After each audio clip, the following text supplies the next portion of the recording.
I'm Rear Admiral Thomas M. Dykers, retired. This chapter of the Silent Service deals with one of the most daring exploits of the United Nations forces in the Korean War. It concerns not only a submarine and its crew, but some passengers that were rough, tough, and, well, I'll let you be the judge.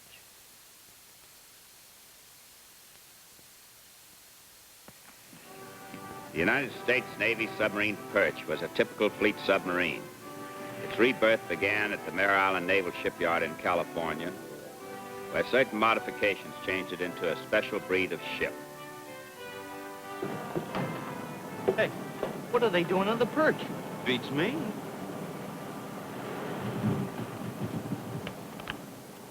Mr. Saunders? Murphy? Cox? Just get back from leave? Yes, sir. What's going on, sir? Minor overhauling. They took out 2 of our main engines. With 2 of our engines gone, everybody will beat us back to port. Torpedo tubes have been removed, too. Well, without torpedoes, what good is she? They're making a troop carrier out of her. A what? Room for 110 troops and equipment. Well, it's a raw deal, Mr. Saunders. They can't do that to the best sub in the fleet. They've already done it, Murphy. Not much we can do about it. Well, maybe you can't, sir. But I can ask to transfer to a fighting ship. I didn't volunteer for submarine service to ride herd on a water taxi. Yeah. What do we do in case of war? We shuttle a bunch of VIPs around? Oh, there are other possible uses for a troop carrier in combat. For example, the landing of commandos behind enemy lines. Is that straight, sir? If it isn't, I'll ask for a transfer myself. After her conversion to an underwater transport, the Perch was placed in a 1-year evaluation status. Under the command of Lieutenant Commander Robert D. Quinn, landing exercises were held in the San Diego area. A specially picked company of the 1st Marine Division became very proficient in embarking and debarking under simulated combat conditions. The numerous drills and dives soon convinced the crew that the Perch was no left-handed, dangerous freak, but had a definite role to play in any future warfare.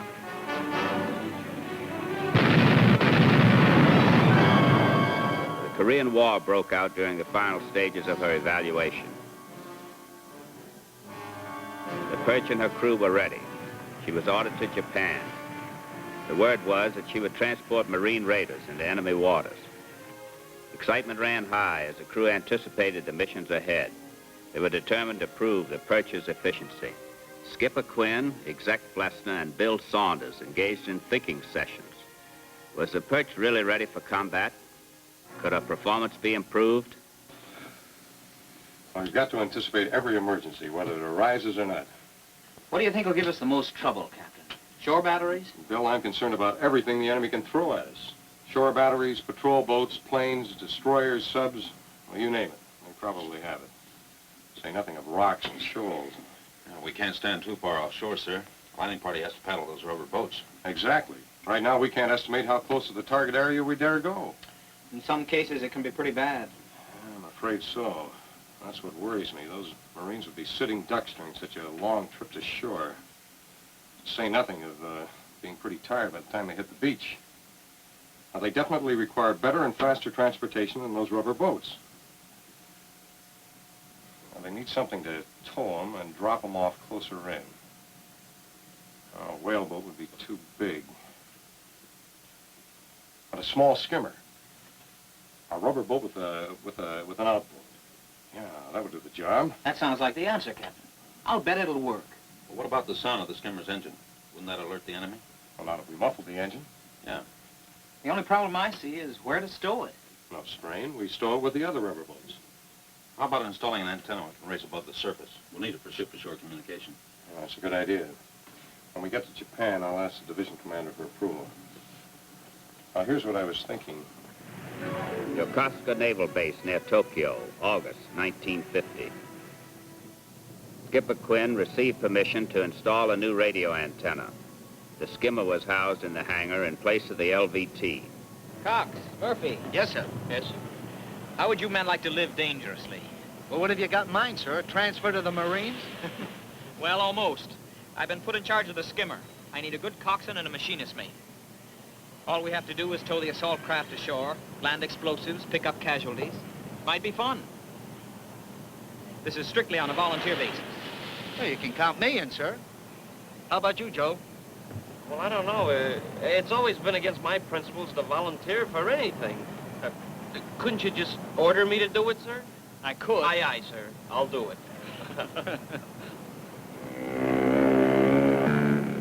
Captain Quinn trained his men in the tricky job of launching the skimmer. Time for either operation was cut down to 2 minutes flat.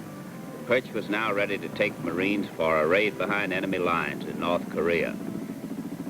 But the Marines had already been flown to Korea and were in the thick of the fighting. The men of the Perch shrugged off their disappointment and plunged into the work of training first underwater demolition teams, then Army Special Activities troops for that big mission. But somehow the orders never came. It seemed that the eager crew of the Perch was destined to be always a bridesmaid, but never a bride. Morale was at its lowest ebb. I tell you, it's a plot. Someone's deliberately keeping us out of combat. Maybe they're saving us for bigger things, like a USO tour. Well, let's face it, fellas. We're stuck in a training ship for the rest of the war. Well, I should have transferred when I had the chance. The other subs ain't seen any more action than us. Right, but I could have been on a flat top or a tin can. They ain't sitting out the war. I knew it. Take the insides out and all you got left's a shell. They ought to rename this bucket the Shellfish. Yeah, well, all the outfits we trained are over there fighting the war. Yeah, for all the good we're doing, we could have stayed in San Diego. Oh, come on, Joe. Maybe we can stir up some action at the Saddle Club. All righty. See you, Spike. Yeah. Oh, sorry, Yank, I didn't see you. Well, why don't you look where you're gone? What do you think, you're still back in the London fog? Listen, you stepped right into my blooming way. What are you talking about? I stepped into your way. You bumped me. You... Hey! Hold it.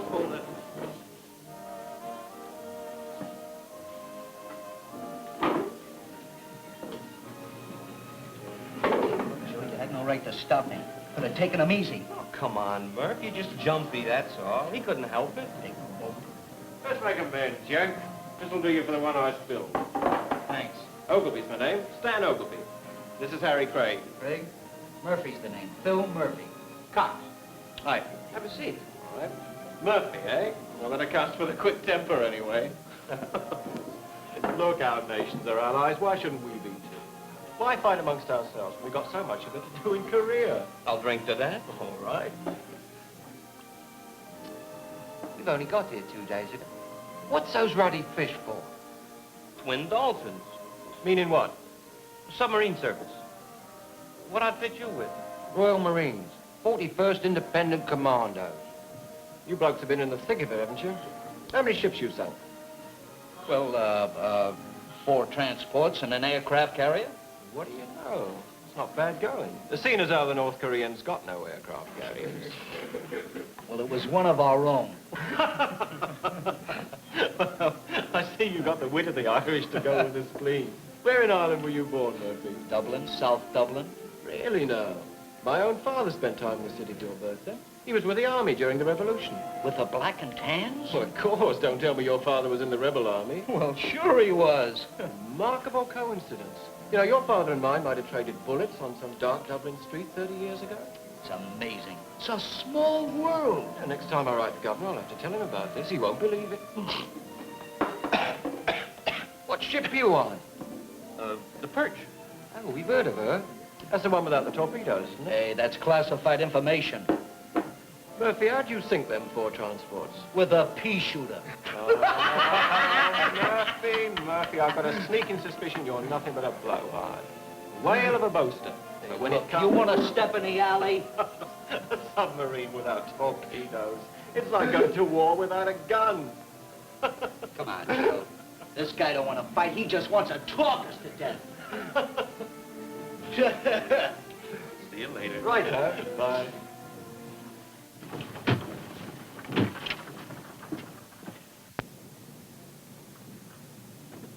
Hey, Murph. Look at those uniforms. Another outfit to train.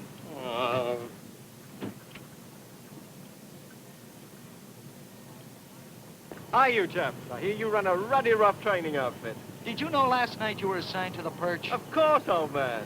Well, cheerio, chaps. We must have tea together. Wise guy. What are you laughing at?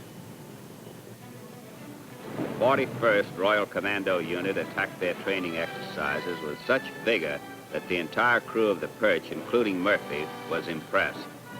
In that one intensive week, the commandos became a fast-moving, hard-hitting, well-coordinated submarine raiding team.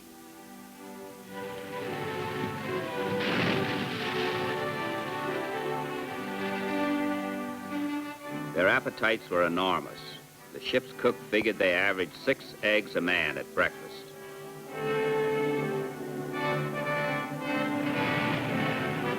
September 25th, 1950. Orders from headquarters, United Nations Command. Land raiding party in North Korea. The waiting and the training were over. An innovation in modern warfare was about to be tested.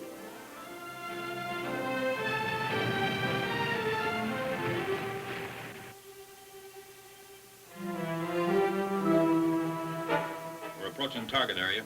Very well. All ahead, 1/3. All ahead, 1/3.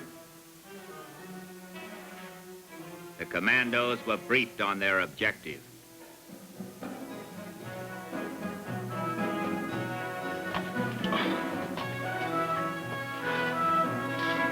That's pretty stuffy down there with all those passengers.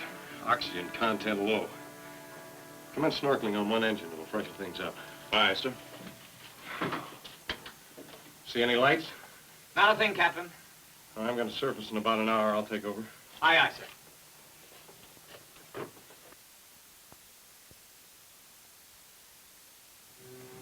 1900. Tenseness gripped every man, commando and sailor alike. The Perch slid quietly to a point offshore. The sea was calm. Down scope. Have troop and boat details take their station. Troop and boat details, take your station. Surface.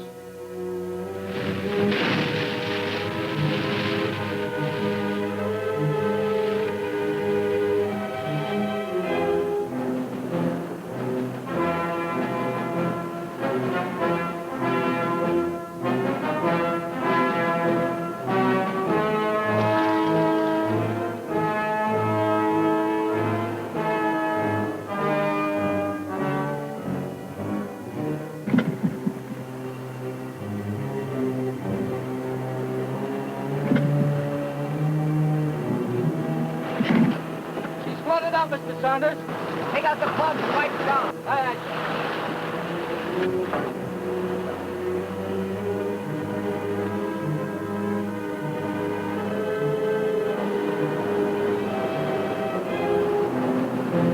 Captain, I think there's a patrol boat off the bow. Oh, wait a minute. Those lights on shore, they're going out. Must be a trap. Probably picked us up on radar. Recover the skimmer. Recover the proper boat.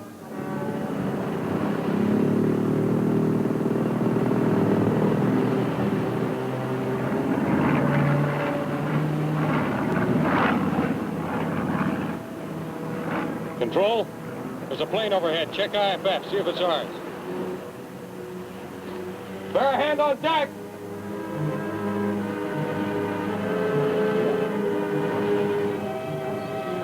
All the tanks for that moon to come out.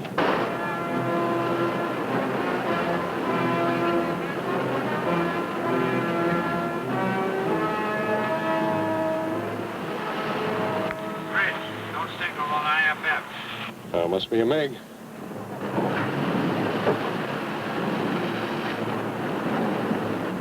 hasn't seen us. I'm certain. How you doing, Bill? 30 seconds more.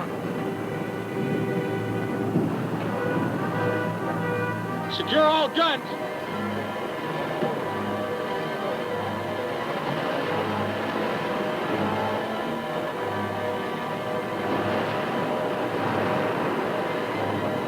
Clear the bridge! Clear the bridge!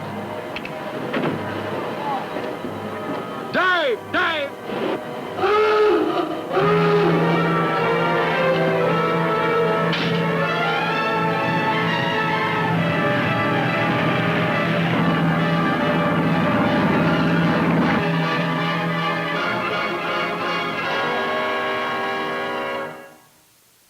Perch and the commandos had almost fallen into a trap on their first target.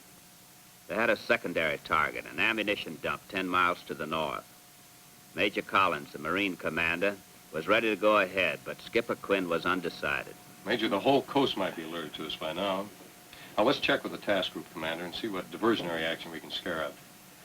Now, here are two possibilities. A destroyer could shell target 1. And meanwhile, the Air Force could stage a nuisance raid here to the north. That would confuse them completely. I think you can brief your men on target 2, Major. Might as well make this trip necessary, huh? Say, Stan, is it true about that rum business? It's an old British custom. Every sailor or Marine gets a drink of rum daily, or threepence instead. Threepence? How much is that in American money? Oh, about 6 cents, I think. They can keep the money. Keep the whole blinking Navy and the submarines. For a man to do a good job of fighting, he needs God's green earth under him and fresh air to breathe. Well, that depends on how you look at it. You know, that was a close call tonight. You guys would have been clobbered if we'd have taken you in. There'll be proper fireworks when we blow up that ammo dump tomorrow night. Ain't you scared of nothing? Not for you to see, anyway. After all, I am an Englishman. Yeah, you gotta live up to that stiff upper lip routine, huh? Hey, I got news for you.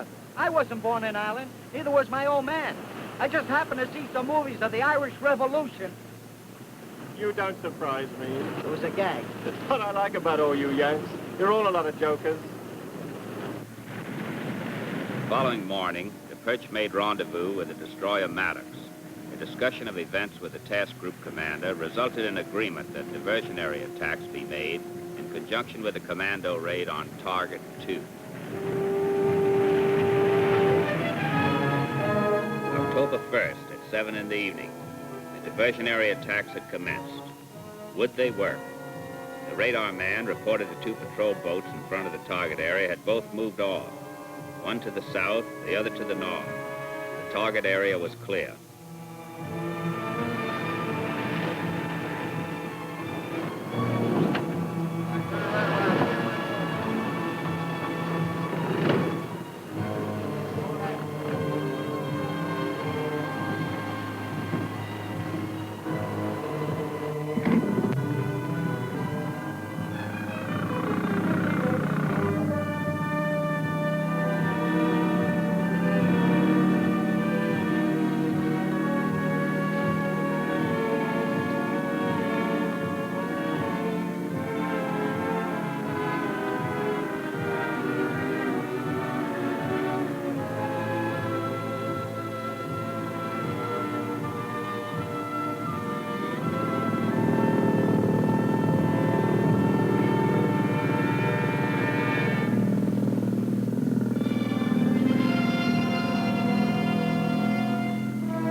Great bunch of guys. Stand by to go in case they need us. Aye, sir.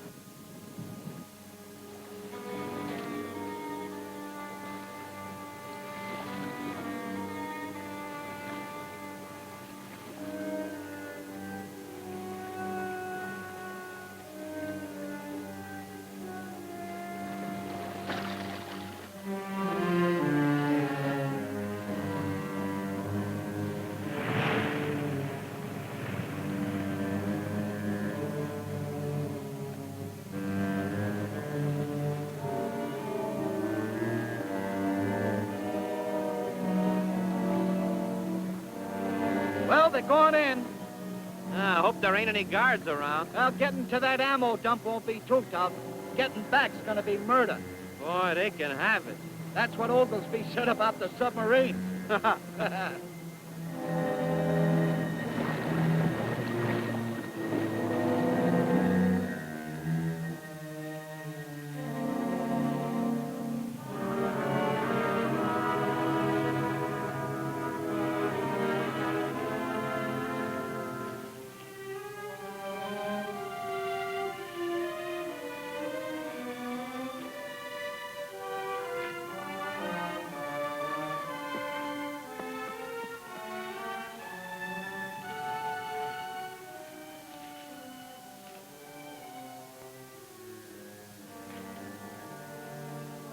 Pretty quiet.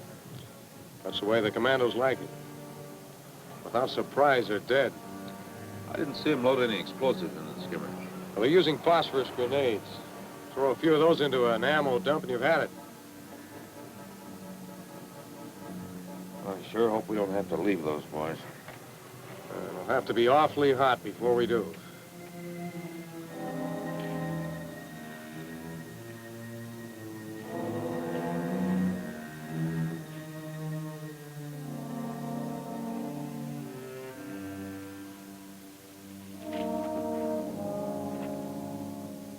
They're taking a long time.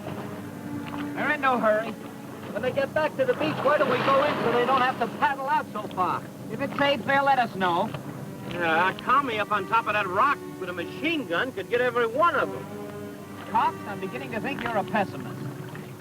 Yes, sir. I was born that way.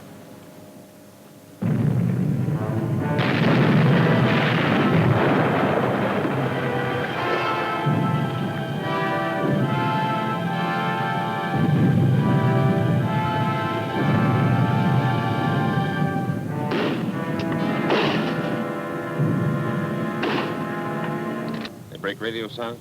Just a minute. No, not yet.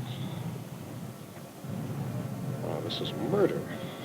Standing off like this, not being able to help. Looks like mission's accomplished. At what cost?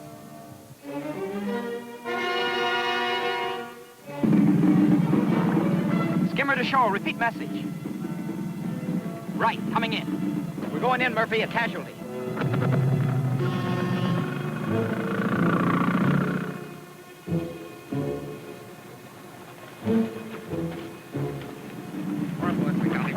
He's up bad, Murphy. Get him to the dock. Don't you want us to tow you in at the same time? Nah, the major said we'll make out okay.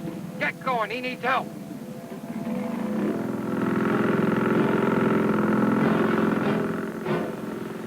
Good show, Yank. Good show. Don't you worry about it, Sarge. We'll get you there in a few minutes.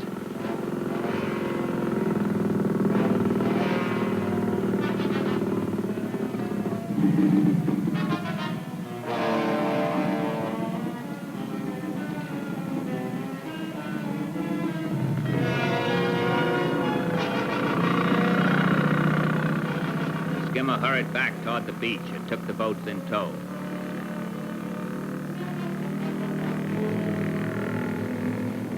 Looks like we've made it. Control.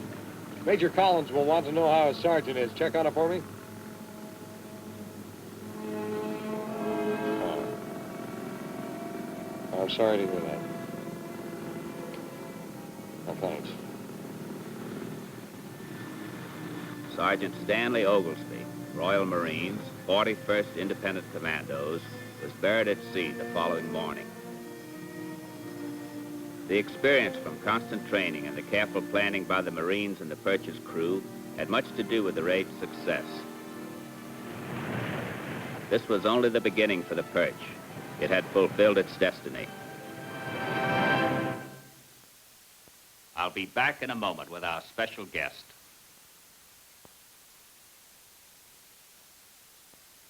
I'd like you to meet the executive officer of the USS Perch on the raid you have just seen dramatized, Commander Conrad J. Flessner.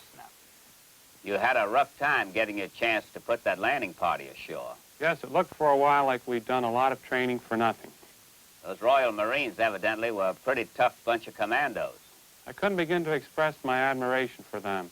They did the job they were sent to do and lost only one man. It sounds like a real workmanlike performance.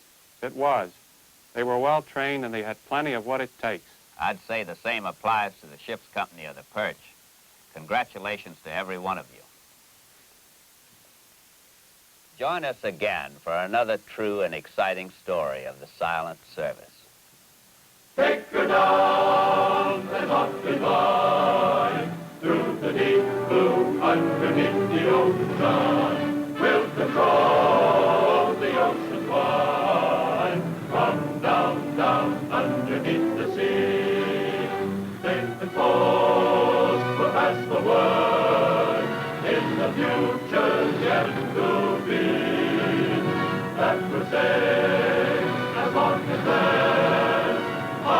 submariner underneath the sea. So ring for dive and take your time.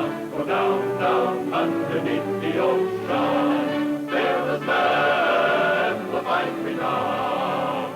In the deep blue underneath the sea.